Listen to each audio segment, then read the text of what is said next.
Sejam todos bem-vindos ao nosso estudo semanal de Romanos, que hoje vamos começar no capítulo 14, certo?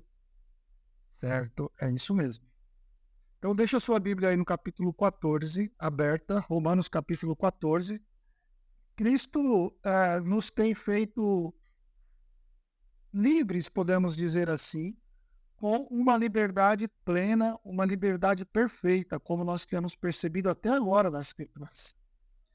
E ele, Cristo, nos ensina e tem nos ensinado que a liberdade que ele dá é total. Ele nos liberta dos medos anteriores.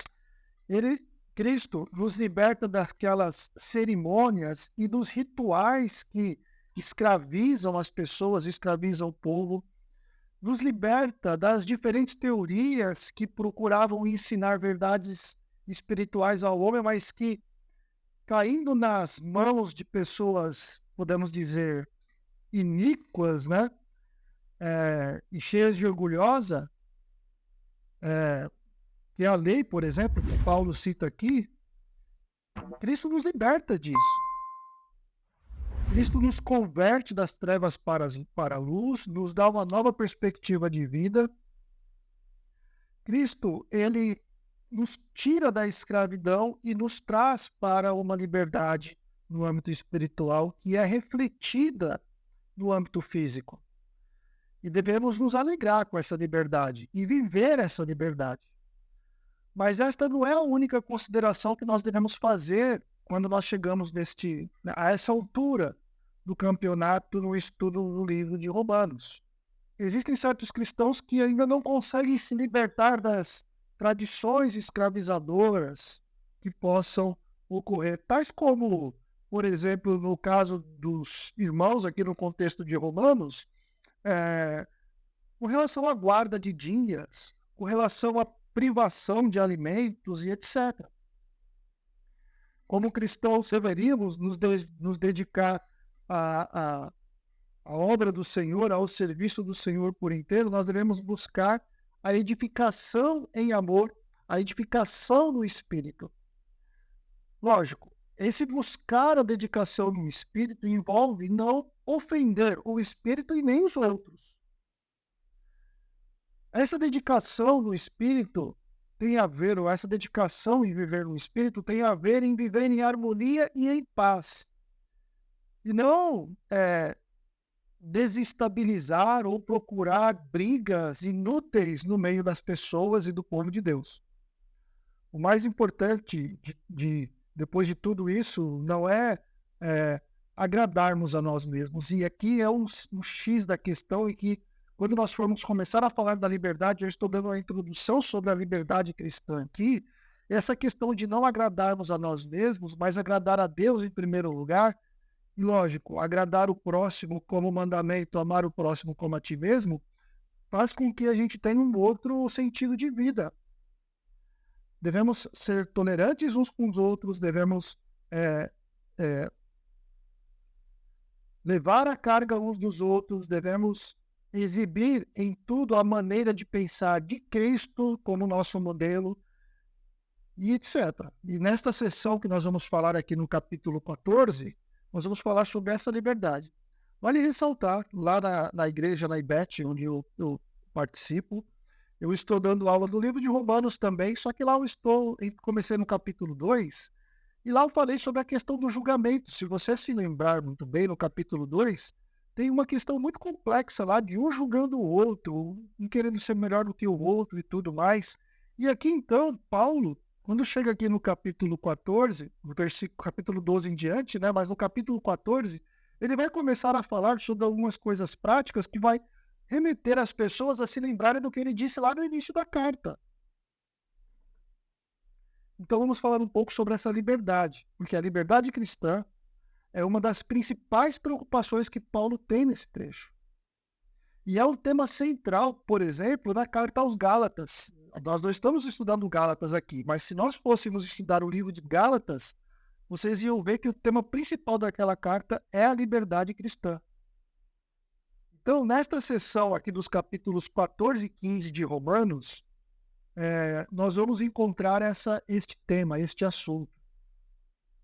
Enquanto Gálatas defende a liberdade cristã contra o legalismo, e o legalismo aqui é a tentativa de impor práticas da lei como necessárias para a salvação, isso que Gálatas trata, aqui em Romanos ele já trata de uma forma mais diferente. Ele aborda os escrúpulos de certos cristãos, podemos dizer assim, que acreditavam e que acreditam até hoje, lógico, ainda existem esses tipos de cristãos, que a observância de restrições de alimentos, de dias especiais, de costumes, de tradições e etc, etc, etc, são essenciais para uma vida cristã mais perfeita e mais próxima a Deus. Essa é a ideia aqui. Paulo reconhece a diversidade de entendimento. Isso é claro. Todas as escrituras, e principalmente no Novo Testamento, nós encontramos este reconhecimento da diversidade de entendimento entre os crentes e a presença de princípios para evitar divisões e cultivar uma unidade. Paulo escreve muito sobre unidade nas suas cartas. Versículos 1 a 3. Vamos ler versículos 1 a 3? Eu vou ler para vocês aqui, tá bom? Versículos de 1 a 3. Aceitem o que é fraco na fé sem discutir assuntos controvertidos. Um crê que pode comer de tudo. Já o outro, cuja fé é fraca, come apenas alimentos vegetais. Aquele que come de tudo não deve desprezar o que não come. Aquele que não come de tudo não deve condenar aquele que come, pois Deus o aceitou. Bom, aqui, pessoal, vocês já perceberam o tom que Paulo começou a tratar o tema. Paulo expõe uma tensão entre dois grupos na igreja. E lógico, eu vou falar aqui entre dois grupos na igreja e você pode pegar esse ensinamento e aplicar para qualquer situação da sua vida. Esses dois grupos, Paulo identifica um grupo como fracos na fé, e aí algumas versões usam a palavra débeis. Alguma das versões de vocês usa essa palavra? Débeis. Sim. Na fé. Leia para nós aí, por favor, para a gente ver. Acolhei ao que é débil na fé, não porém para discutir opiniões. Um crê que tudo pode comer, mas o débil come legumes. Quem come não despreze o que não come, e o que não come não julgue o que come, porque Deus o acolheu. É isso. Então, débil aqui é fraco, tá? O sentido da palavra é dar essa ideia mesmo de fraco, né?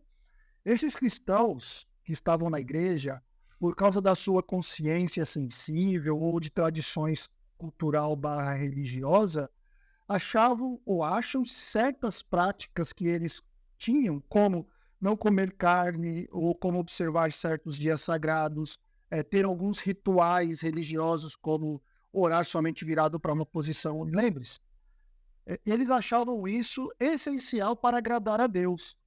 Você se lembra que Paulo escreveu para uma igreja que era composta de gentios e judeus. O gentio também tinha suas observâncias, ok? Mas, lógico, as observâncias dos gentios não eram tão rígidas, podemos dizer assim, aparentemente, como as observâncias judaicas. Essa questão de guardar o sábado, por exemplo. O gentio não guarda o sábado, né? A questão de não comer nada derivado do porco, por exemplo. Mas poderiam existir gentios também que tinham lá os seus costumes e pegavam os seus costumes e falavam porque gosta daquele costume e falavam, não, isso aqui me aproxima de Deus. Estes que Paulo está citando aqui, eles não estão observando estas regras para se salvarem, entre aspas aqui, né? Como os judaizantes lá no livro de Gálatas. Lá no livro de Gálatas, aqueles homens que estavam chamados de legalistas e tudo mais, eles estavam colocando aquilo como parte de salvação. Olha, para você ser salvo, você tem que fazer isso. Aqui no livro de Romanos, não é isso. No livro de Romanos, eles estão falando que estas práticas são importantes para se aproximar mais de Deus. Então, ele está falando de pessoas que são salvas já. Mas eles acreditavam que quanto mais eles fizessem isso, mais próximos de Deus eles ficavam. Sabe, gente, é uma coisa assim que A gente tem que observar, nós não somos muito diferentes, tá bom? Nós, de forma geral, o brasileiro que é religioso, ele tem uma carga religiosa. A minha carga religiosa, por exemplo, a minha infância era uma carga religiosa da Igreja Romana, da Igreja Católica Apostólica Romana. E tinham costumes na casa onde eu cresci, costumes da Igreja Católica Apostólica Romana, né? Então, é muito comum nós encontrarmos dentro das comunidades cristãs pessoas que carregam tradições da sua criação, da sua cosmovisão, né? Da sua religiosidade.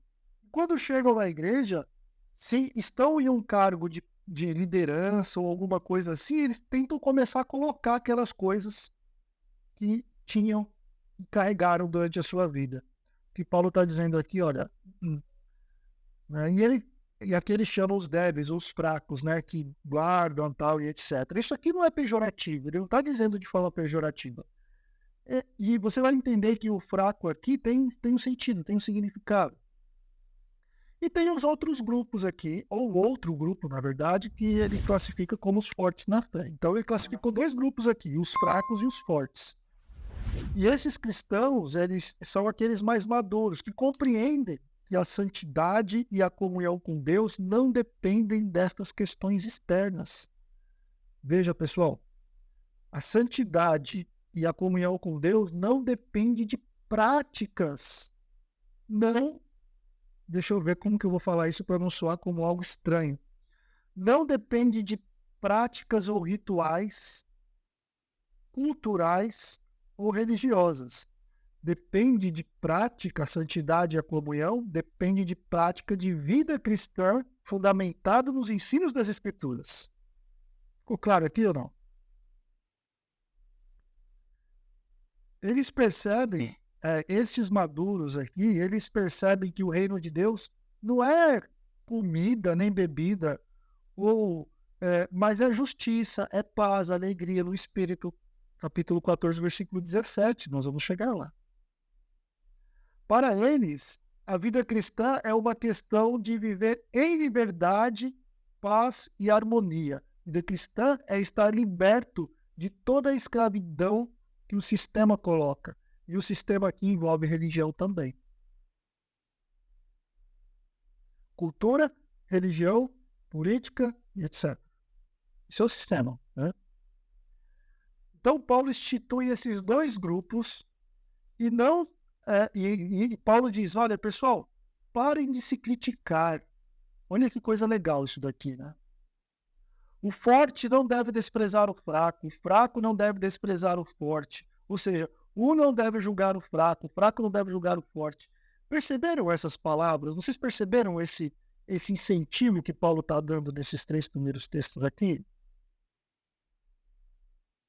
William Barclay, ele explica que ambos os lados, os fortes e os fracos, eles, como eu posso dizer assim, eles tendem a se autocondenar, não se autocondenar, a condenar, né? Um condenar o outro. Os fracos condenam os fortes. Olha lá, aquele cara lá não guarda o sábado. Olha aquele cara, como que ele vai se aproximar de Deus? Olha aquele outro lá comendo um pão com presunto e aí por diante.